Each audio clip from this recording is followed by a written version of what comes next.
All right, so this lecture today is a culmination of the whole course, Biology 1100 at Vancouver Community College.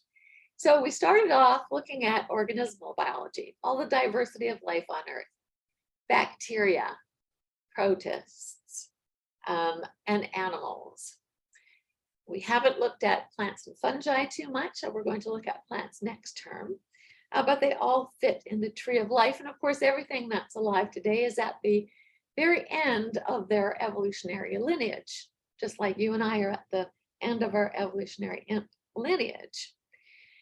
And then we looked at ecology, and then we looked at evolution. Our last lecture was about phylogeny, so how you classify different organisms. And of course, we followed Darwin and how he came up with evolution by way of natural selection. And so we did mostly study invertebrates in the beginning of the course. We looked at mammals ever so briefly. So today is all about mammals.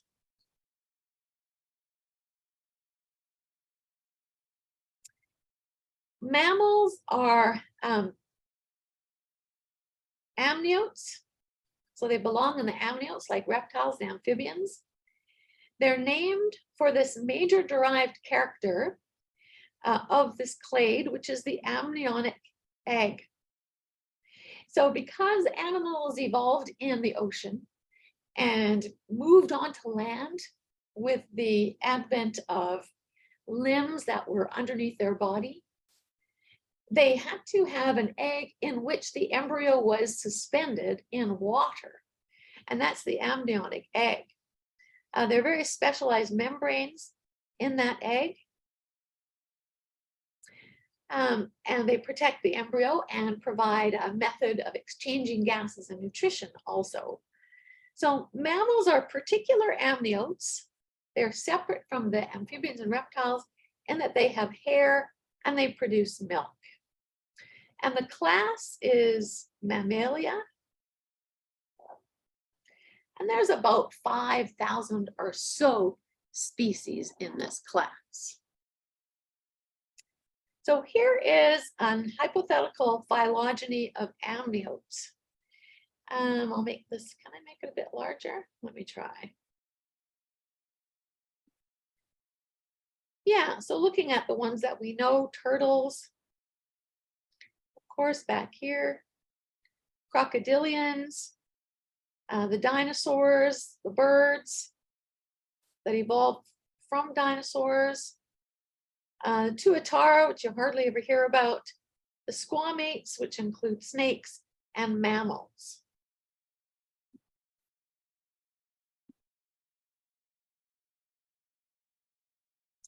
So we have an ancestral amniote that gave rise to reptiles and synapsids.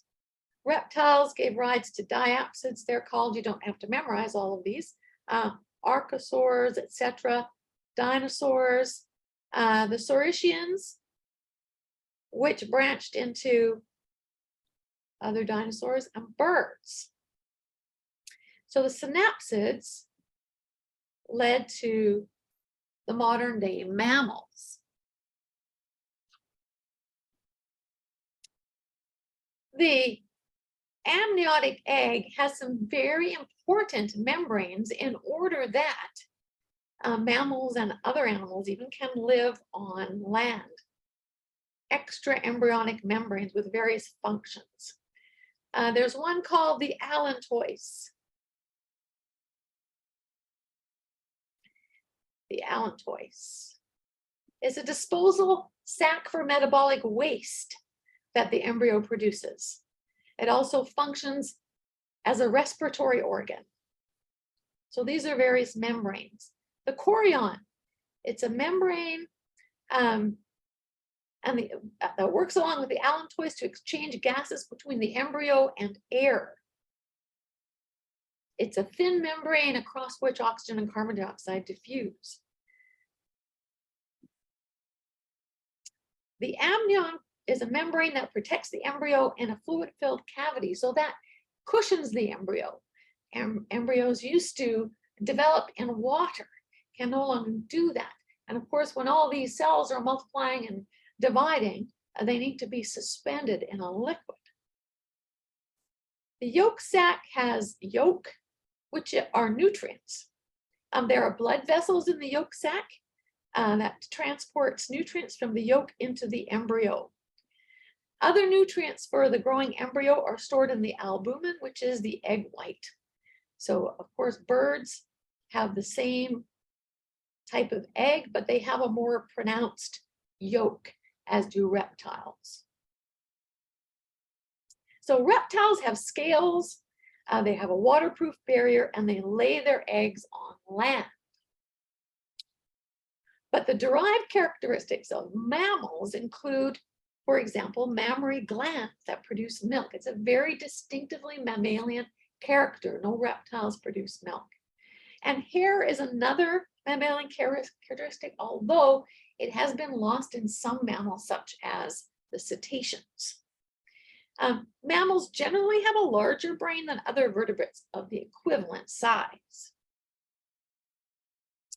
So the early mammals evolved from synapsids in the late Triassic.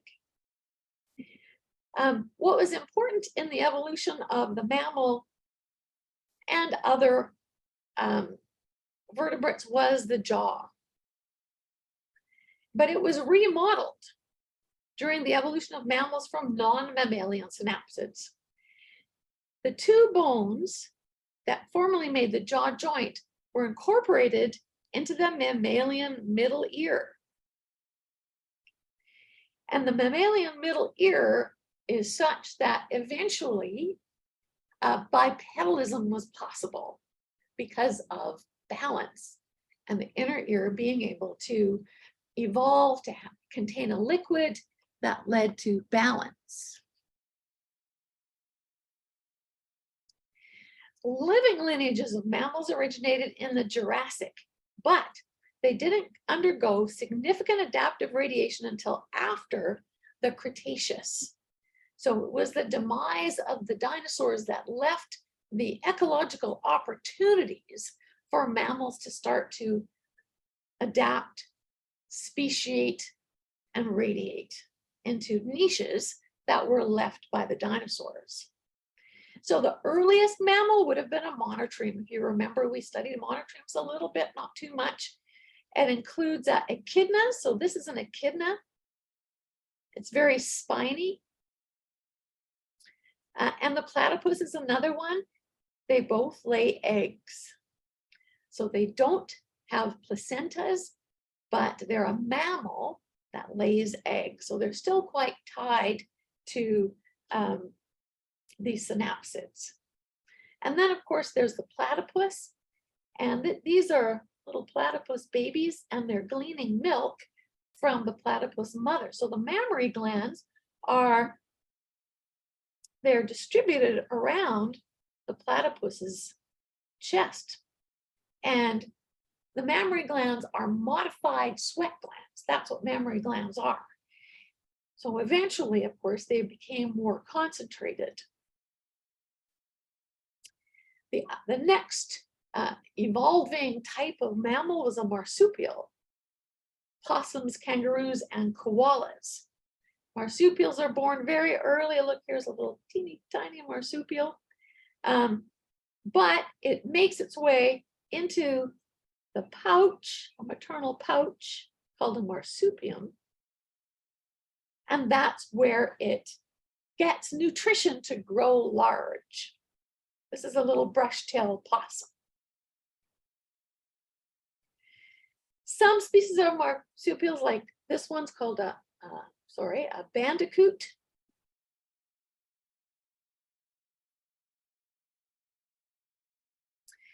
Instead of the pouch being on the front, it opens to the rear of the mother's body because it's a digger. It's a burrower. So it wouldn't be any good to have the babies at the front because they would get crushed in the act of burrowing in the dirt.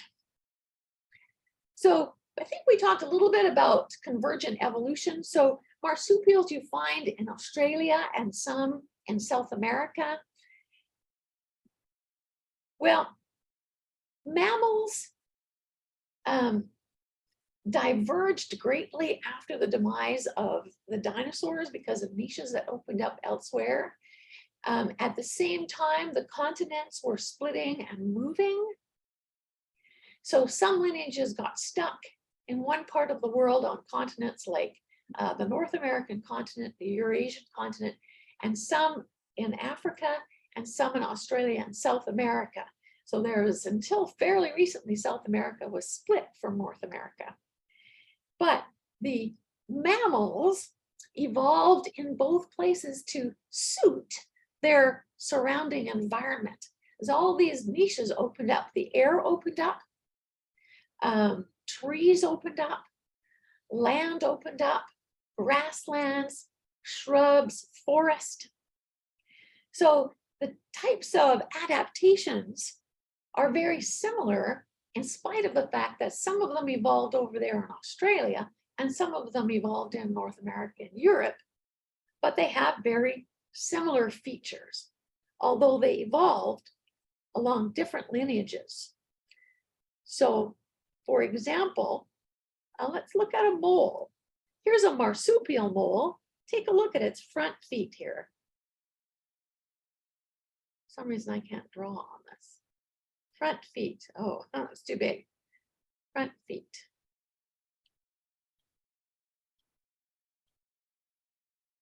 So they're adapted to burrow into the soil, and they make tunnels.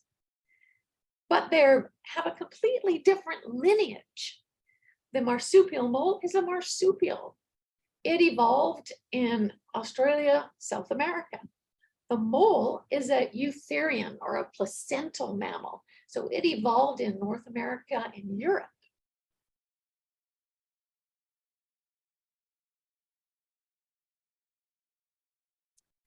Eutherians is another word for placental mammals. Compared to marsupials, eutherians have a longer period of pregnancy. So their period of pregnancy is approximately dependent, well, it's dependent on the size of the animal. Small animals tend to have a very short period of pregnancy. Larger animals like elephants, for example, have a long period of pregnancy, 22 months for an elephant. The embryonic development occurs within a uterus joined to the mother by the placenta. So here's a phylogenetic relationship tree of mammals.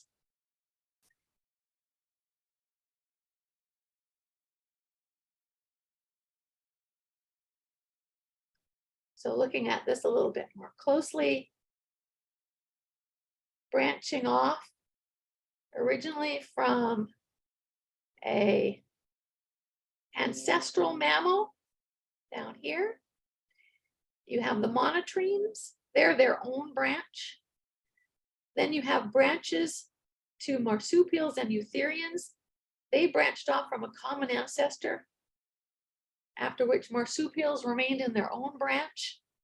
And eutherians, they diverged into many different kinds of animals. The various moles and shrews and rodentia, the lagomorpha, the primates over here, the carnivores.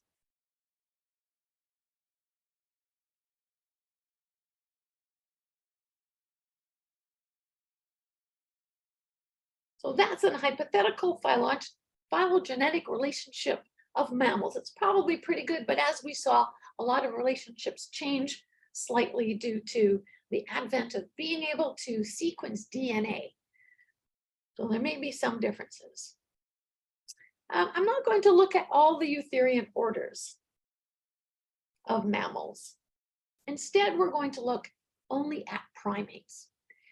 And in a moment, we're going to watch a film about primates. So the mammalian order of primates includes lemurs, tarsiers, monkeys, and apes. And humans are a member of the ape group.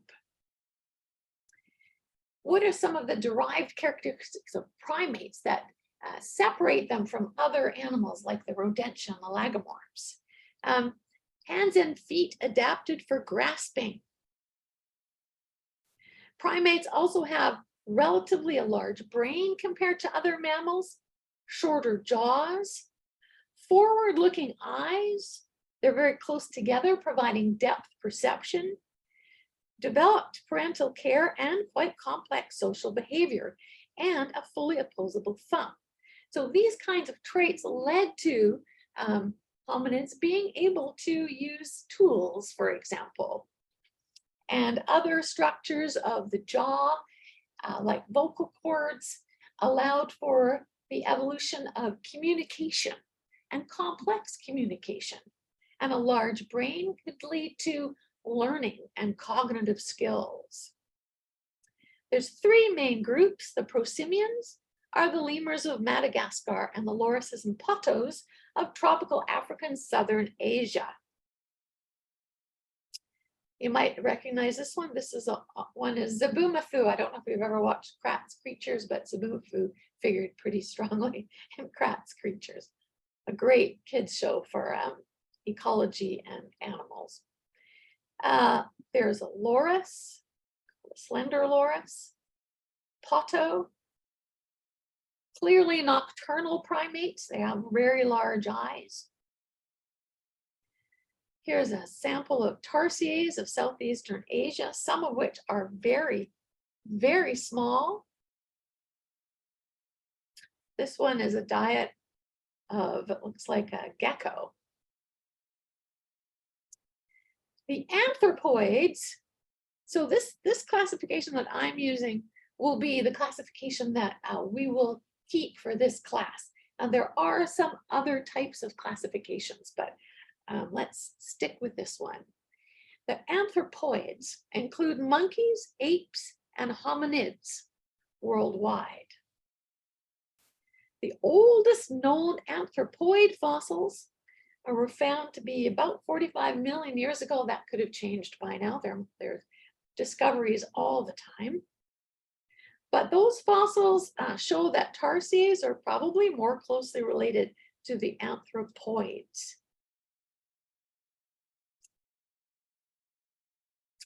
By the Oligocene, monkeys were established in Africa, Asia, and South America. The New World and the Old World describes the New World, sort of erroneously, is North and South America, Old World, Africa, Asia. New World monkeys are arboreal, meaning they live in the trees. But the Old World monkeys are both arboreal and ground-dwelling species.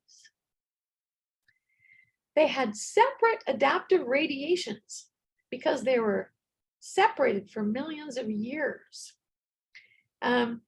One difference is that New World monkeys have prehensile tails,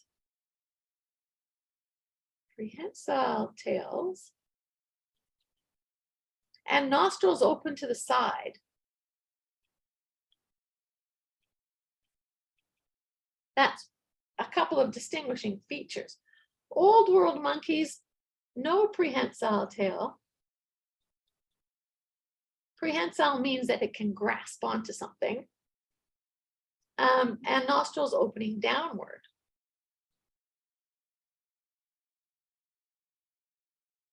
So New World monkeys are like spider monkeys, and we're going to see a film about those in a few minutes. Squirrel monkeys, capuchins. Old World monkeys are things like macaques, mandrills, baboons, and rhesus monkeys. Anthropoids also include, besides the New and Old World monkeys, include hominoids. So informally, hominoids are called apes. And they include things like gibbons, orangutans, chimpanzees, bonobos, and gorillas. So orangutans, gorillas. I'm writing this down because you probably can't read that. Bonobos, and chimpanzees.